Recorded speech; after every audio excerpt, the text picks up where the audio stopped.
நம்ம இன்னைக்கு பார்க்க போகிறது வந்து டேலி வந்து எப்படி லேப்டாப்பில் இன்ஸ்டால் பண்ணுறோம் அப்படின்னு பார்க்குறோம். ஏன்னா இந்த பாடம் நம்மளுக்கு கம்ப்யூட்டர் பாடம் ரொம்ப ரொம்ப முக்கியமான ஒரு பாடம். இதில் வந்து ப்ராக்டிக்கல் நம்ம பண்ணுறோம், சில சமயம் பண்ணுறதும் இல்லை. தியரி வைஸ் ரொம்ப இம்பார்ட்டன்ட் தான், இருந்தாலும் நம்மளுக்கு இதில் ப்ராக்டிக்கல் நாலேஜ் கொஞ்சம் பேசிக் நம்மளுக்கு தேவைப்படுது இல்லையா? ஸோ அதனால் இது எப்படி நான் இன்ஸ்டால் பண்ணிவிட்டு இதில் ஒர்க் பண்ணுறது அப்படின்றதையும் நம்மளோட புக்கில் இருக்கிறத பற்றி நான் சொல்லிடுறேன். ஸோ ஃபஸ்ட்டு இன்ஸ்டால் பண்ணுறதுக்கு என்ன பண்ணணும் அப்படின்னா, இந்த www.tallysolutions.com அப்படின்றத கிளிக் பண்ணுங்க. கூகுள் குரோமில் போயிட்டு பண்ணோன்னே நம்மளுக்கு பார்த்தீங்கன்னா ஃபர்ஸ்ட் லிங்கே வந்து டேலி சொல்யூஷன்ஸ்னு வரும். இதுதான் வந்து டேலி சொல்யூஷனோட அஃபிஷியல் லிங்க். ஸோ அதை கிளிக் பண்ணிங்கன்னா இந்த பேஜ் இந்த மாதிரி ஓப்பன் ஆகும். இதில் பை நவ் இங்கே டவுன்லோட் இருக்கு இல்லையாம்மா, ஸோ அதை கிளிக் பண்ணலாம். இப்போ அதை கிளிக் பண்ணிங்கன்னா உங்களுக்கு டவுன்லோட் ஆப்ஷன் கிளிக் ஆகிடுச்சு. ஸோ அதில் இந்த பேஜ் வந்து நம்மளுக்கு இந்த மாதிரி வரும். இப்போ டேலியோட ப்ரைம் அந்த வெர்ஷன் வந்திருக்கு. இருந்தாலும் நம்மளுக்கு இந்த எஜுகேஷன் மோடில் பார்த்தீங்க அப்படின்னா டேலி ERP 9ங்கிறது தான் வந்து நம்மளுக்கு புக்லேயுமே இருக்கும். அதுதான் நம்மளுக்கு இப்போ ஒர்க் பண்ணுறதுக்கு கொஞ்சம் ஈஸியாக இருக்கும். ஸோ அந்த பேஜில் கீழே வந்தீங்க அப்படின்னா இந்த இடத்துல do you want to download previous versions or support ஃபைல்ஸ்னு இருக்கு இல்லையாமா, ஸோ இந்த ப்ரீவியஸ் வெர்ஷன்ஸை கிளிக் பண்ணுங்க. கிளிக் பண்ணோன்னையும் இந்த பேஜ் இந்த மாதிரி வரும். இதில் இன்ஸ்டால் ப்ரீவியஸ் வெர்ஷன் இருக்கு இல்லையா, ஸோ இதில் ஏரோ மார்க் இருக்குது, இதுக்குள்ள நிறைய இருக்குது. ஸோ அதில் நீங்கள் கிளிக் பண்ணீங்க அப்படின்னா இப்போ டேலி ERP 9ல் நம்மளுக்கு அட்வான்ஸ் வெர்ஷன் என்ன இருக்குன்னு பாருங்கம்மா. டேலி ERP 9 ரிலீஸ் 6.6.3 இதுதான் வந்து இப்போது நம்மளுக்கு அட்வான்ஸ்டாக வந்ததில் இதுதான் லாஸ்ட்டாக வந்த updated version. So 13th July 2020 இந்த இது வெர்ஷன் வந்திருக்கு. ஸோ இந்த வெர்ஷனை நம்ம கிளிக் பண்ணிக்கலாம். கிளிக் பண்ணிவிட்டு இன்ஸ்டால் கொடுத்துருங்க.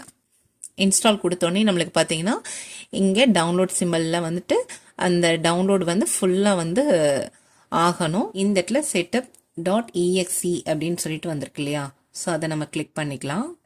பாக்ஸ் நம்மளுக்கு வரும். Do you want to allow this app to make changes to your device அப்படின்னு கேட்குது. இங்கே வந்து நம்ம எஸ் கொடுத்துடலாம். ஃபைல் கிளிக் ஆனோடனேமா இந்த மாதிரி இந்த பேஜ் ஓப்பன் ஆகிடும். இதில் பார்த்தீங்கன்னா இன்ஸ்டலேஷன் வந்து கேன்சல் பண்ணலாமா அல்லது ரெஸ்யூம் பண்ணிக்கலாமா அப்படின்னு கேட்குது. இதில் எங்கே வந்து நம்மளுக்கு ஸ்டோர் ஆகுது அப்படின்னு பாருங்கள், C டிரைவ் இல்லது நம்ம வேறு டிரைவ் ஏதாவது ஃப்ரீ இருந்தனாலும் அந்த D டிரைவ் அந்த மாதிரி ஃப்ரீ இருந்தால் கூட அதில் கூட போட்டுக்கலாம். இது ஆட்டோமேட்டிக்காக C டிரைவில் ப்ரோக்ராம் ஃபைல்ஸில் டேலி அதுக்குள்ளே இந்த டேலி ERP 9 வந்து இன்ஸ்டால் ஆகுது அப்படின்னு சொல்லிட்டு அந்த ஃபோல்டர்னு காட்டுது. ஸோ இந்த இடத்துல நீங்கள் வந்து என்ன கொடுக்கணும்னா ரெஸ்யூம் இன்ஸ்டலேஷன் கொடுத்துருங்க. கொடுத்துட்டு கீழே பாருங்கள் இன்ஸ்டால் இருக்கு இல்லையா, ஸோ இன்ஸ்டால் பண்ணிவிடுங்க. பண்ணோன்னே நம்மளுக்கு இந்த க்ரீன் கலர் வந்து கம்ப்ளீட் ஆகிடணும். ஸோ இப்போ இன்ஸ்டால் ஆகிட்டுருக்கு.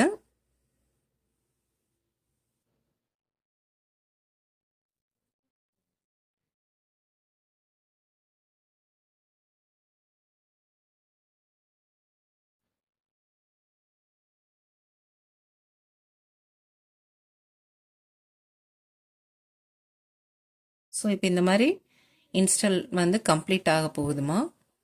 ஸோ இந்த பார் வந்து க்ரீன் கலர் பார் வந்து கம்ப்ளீட் ஆயிடுச்சு அப்படின்னா நம்மளோட லேப்டாப்பில் வந்து இது இன்ஸ்டால் ஆகிடுச்சு அப்படின்றது அர்த்தம்.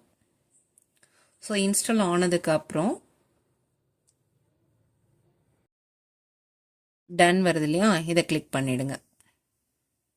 கிளிக் பண்ணதுக்கப்புறம் நம்மளுக்கு இங்கே பாருங்கள் டெஸ்க்டாப்பில் மேலே இந்த டேலி புக் மார்க்கோட நம்மளுக்கு வந்துருச்சு. டேலி ERP 9 அப்படின்ற இந்த சிம்பிள், இதுதான் இதனோட டேலியோட ஐகான். இதுதான் அப்படியே ஓப்பன் பண்ணிவிட்டு நம்ம எப்படி ஒர்க் பண்ணலாம் அப்படின்றதையும் நம்ம பார்த்துக்கலாம்.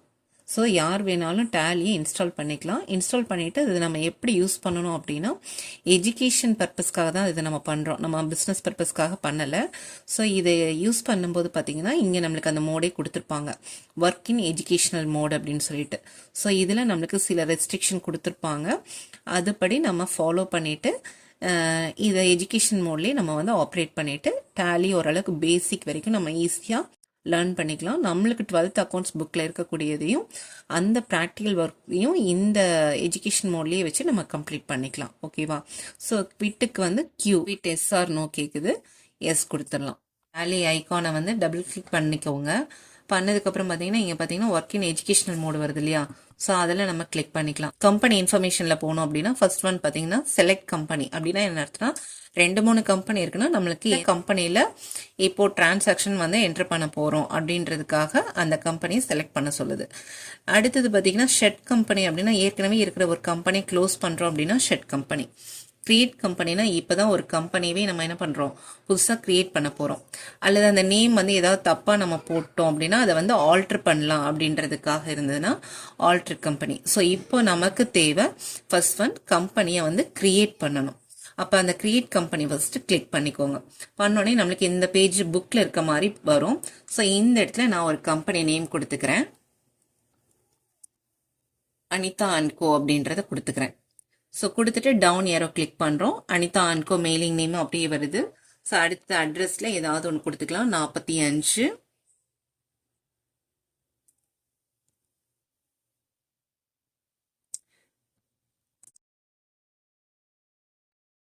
செகண்ட் க்ராஸ் ஸ்ட்ரீட் பவானி அப்படின்னு கொடுத்துக்கிறேன். அடுத்தது அட்ரஸ் கொடுத்தாச்சு. அடுத்து இந்தியா வருது. ஸோ இந்தியாலே நம்ம வந்து இந்தியா கிளிக் பண்ணிக்கிறோம். கிளிக் பண்ணதுக்கப்புறம் பார்த்தீங்கன்னா ஸ்டேட் வருது. ஸ்டேட்டில் வந்து தமிழ்நாடு. ஸோ டி நம்ம டைப் பண்ணோம் அப்படின்னாவே இங்கே வந்து டீயில் என்னென்ன இருக்கோ அதெல்லாம் வந்துடும். அதில் தமிழ்நாடு கிளிக் பண்ணிக்கோங்க. பண்ணதுக்கப்புறம் பின்கோடு கேட்குது 638 301 நம்ம டைப் பண்ணிக்கலாம். பண்ணதுக்கப்புறம் பார்த்தீங்கன்னா இங்கே காண்டாக்ட் டீட்டெயில்ஸ் கேட்குது. ஸோ ஃபோன் நம்பர் கேட்குது, ஏதாவது ஒரு 10 டிஜிட்ஸ் போட்டுக்கலாம்.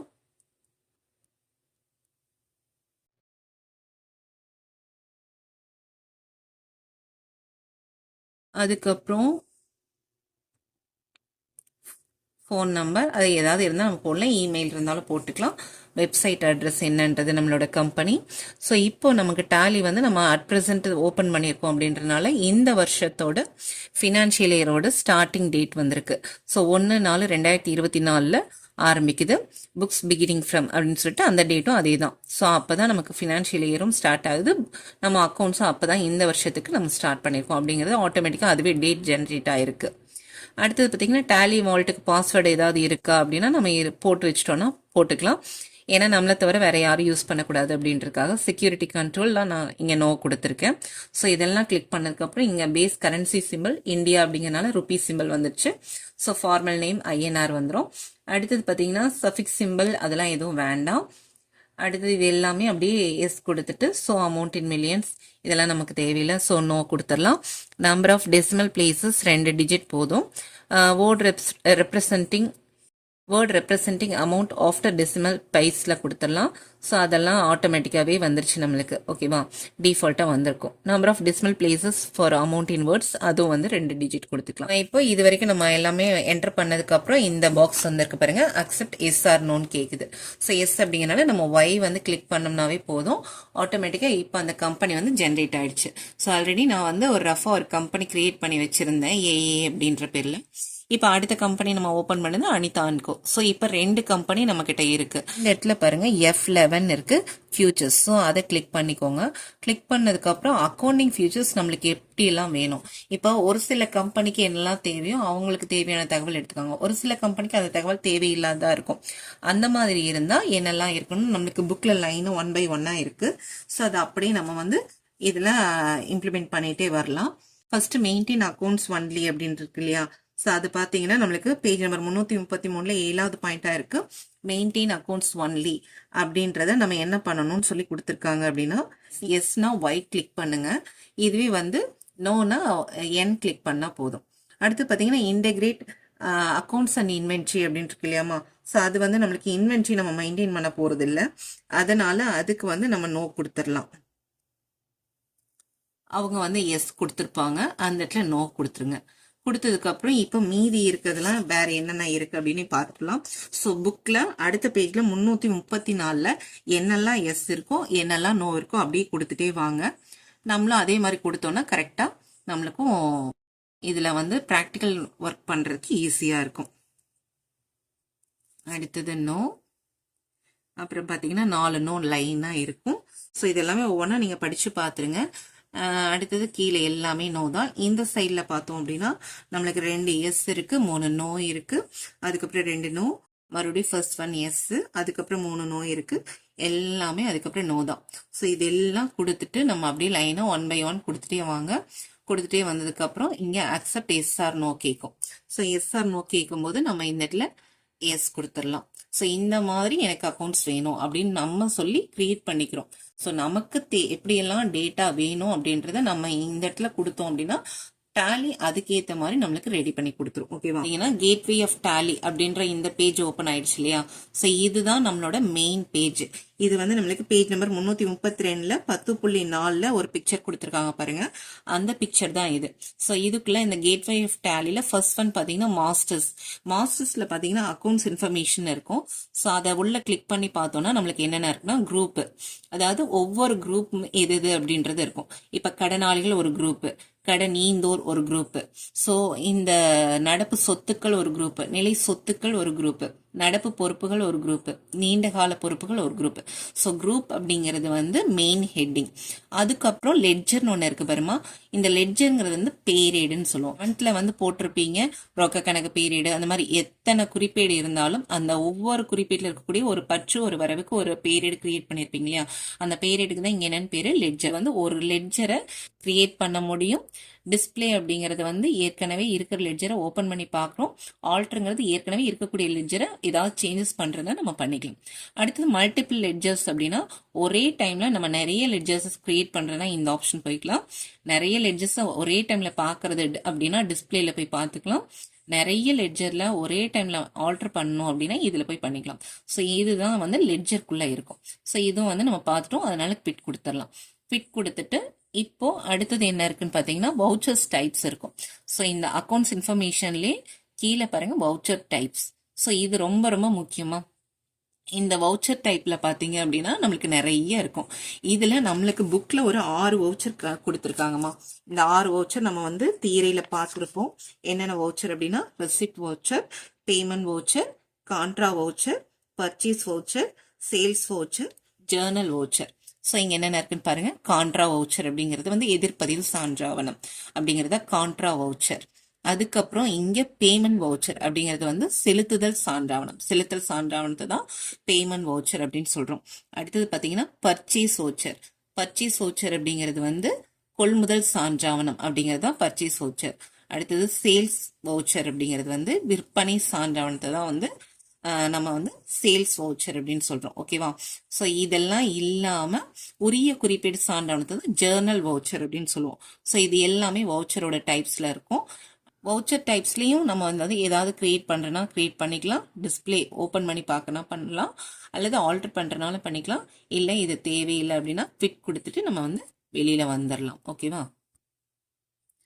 அதுக்கப்புறம் டிரான்சாக்ஷன்ஸ், இதுல தான் வந்து நம்ம அக்கௌண்டிங் வவுச்சர் பார்த்தோம். இங்க மெயினா இங்க கொடுத்துருக்காங்க பாருங்க, F4 ஃபங்க்ஷன் கீ 4வது கீயை பிரஸ் பண்ணா contra voucher, F6 function key 6வது கீயை பிரஸ் பண்ணோம்னா ரெசிப்ட் வவுச்சர், F7 அப்படிங்கிறது ஜேர்னல் வவுச்சர் உரிய குறிப்பீடு சான்றாவணம், F8 அப்படிங்கிறது சேல்ஸ் வவுச்சர் விற்பனை சான்றாவணம், F9 அப்படிங்கிறது வந்து பர்ச்சேஸ் வவுச்சர் அது வந்து கொள்முதல் சான்றாவணம். ஸோ இந்த ஃபங்க்ஷன் கீயை யூஸ் பண்ணியும் நம்ம வந்து அந்த வவுச்சரை ஓபன் பண்ணிக்கலாம், அல்லது டைரக்டா இங்க கிளிக் பண்ணியும் நம்ம வந்து ஓபன் பண்ணிக்கலாம். ஓகேவா? அடுத்து பாருங்க ரிப்போர்ட்ஸ். இப்போ ஒரு அக்கௌண்ட்ஸ் நம்ம எதுக்காக மெயின்டைன் பண்றோம், நமக்கு தேவையான ரிப்போர்ட்ஸை இமீடியட்டா நம்ம எடுத்துக்கிறதுக்காக தான் நம்ம வந்து அக்கௌண்ட்ஸே வந்து நம்ம மெயின்டைன் பண்றோம். அதுல நம்மளுக்கு மெயினா இங்க ஒரு 3 கொடுத்துருக்காங்க பாருமா. First one balance sheet. Balance sheet அப்படிங்கிறது வந்து இருப்பு நிலை குறிப்பு அப்படின்னு சொல்றோம் இல்லையா. 11த்லயும் போட்டிருப்போம், இப்போ 12த்லயும் நம்ம எல்லாத்துலயும் போட்டிருப்போம். ஸோ அந்த பேலன்ஸ் ஷீட் தான் இங்க இருக்கும். ஒர்க் பண்ணும்போது இந்த பேலன்ஸ் ஷீட் எல்லாம் வந்து ஆட்டோமேட்டிக்கா அதுவே வந்து ஃபில் ஆகும். ஸோ இப்போ உங்களுக்கு இங்க இருக்கிறத மட்டும் நான் சொல்லிடுறேன்.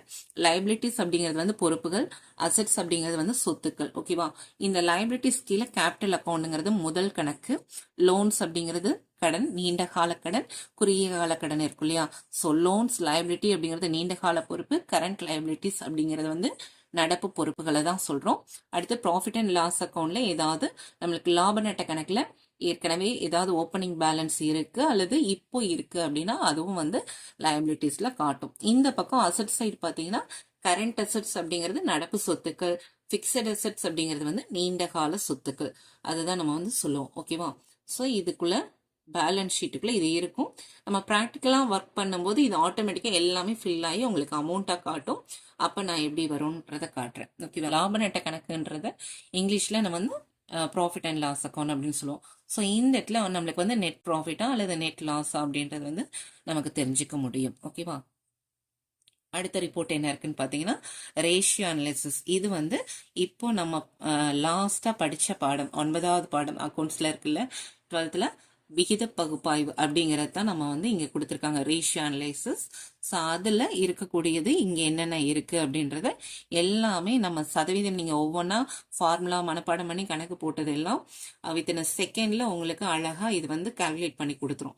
இங்கே பார்த்தீங்கன்னா கரண்ட் ரேஷியோ அப்படிங்கிறது வந்து நடப்பு விகிதம், குயிக் ரேஷியோ அப்படிங்கிறது வந்து நீர்மை விகிதம் விரைவு விகிதத்தை தான் சொல்லுது. அடுத்தது டெப்ட் ஈக்விட்டி ரேஷியோ அப்படிங்கிறது வந்து புற அக பொறுப்பு விகிதம், கிராஸ் ப்ராஃபிட் ரேஷியோ அப்படிங்கிறது வந்து மொத்த லாப விகிதம், நெட் ப்ராஃபிட் ரேஷியோ அப்படிங்கிறது வந்து நிகர லாப விகிதம், ஆப்ரேட்டிங் காஸ்ட் ரேஷியோ அப்படிங்கிறது வந்து இயக்க செலவுகள் விகிதம், இயக்க அடக்க விலை விகிதம் அப்படின்னு சொல்லலாம். ரிசீவபிள் டர்ன் ஓவர் ரேஷியோங்கிறது கணக்குகள் மூலம் பெற வேண்டியவைகளின் விகிதம். இங்க வந்து ரிசீவபிள் டர்ன் ஓவர் இன் டேஸ் அப்படின்னு கொடுத்துருக்காங்க இல்லையா? ஸோ கணக்குகள் மூலம் பெற வேண்டியவை வசூலிப்பு காலம் மாதங்களில் நாட்களில் நீங்க பார்த்திருப்பீங்க இல்லையா? ஸோ அதுதான் இங்க டேஸ்ல கொடுத்துருக்காங்க. இன்வெஸ்ட்மெண்ட் அப்படிங்கிறது வந்து முதலீட்டின் மீதான வருவாய், அதுக்கான சதவீதம் கண்டுபிடிக்கிறது. அடுத்து பார்த்தீங்கன்னா ரிட்டர்ன் ஆன் ஒர்க்கிங் கேபிட்டல் ரேஷியோங்கிறது நடப்பு மூலதனத்தோட பெர்சன்டேஜ் லாபத்தில் எவ்வளோ வருது அப்படின்றத கணக்கு போடுறதுக்கான இத்தனை விகிதங்களையும் இது வந்து ஈஸியா கால்குலேட் பண்ணி கொடுத்துரும். அதாவது நம்ம வந்து போடுறது டேலியை பொறுத்தளவுக்கு நம்ம என்டர் பண்றது வந்து குறிப்பேடு ஜேர்னல் மட்டும்தான் நம்ம என்டர் பண்ண போறோம். இத்தனையும் அதாவது குறிப்பேடு போட்டதுக்கு அப்புறம் பேரேடு, அதுக்கப்புறம் லாப நட்ட கணக்கு, இருப்பு நிலை குறிப்பு, விகித பகுப்பாய்வு, நிதிநிலை அறிக்கை பகுப்பாய்வு, இப்படி எல்லா பாடத்தையும் அத்தனையும் ஒரே செகண்ட்ல நம்மளுக்கு ஆன்சரா கொடுத்துரும். ஓகேவா?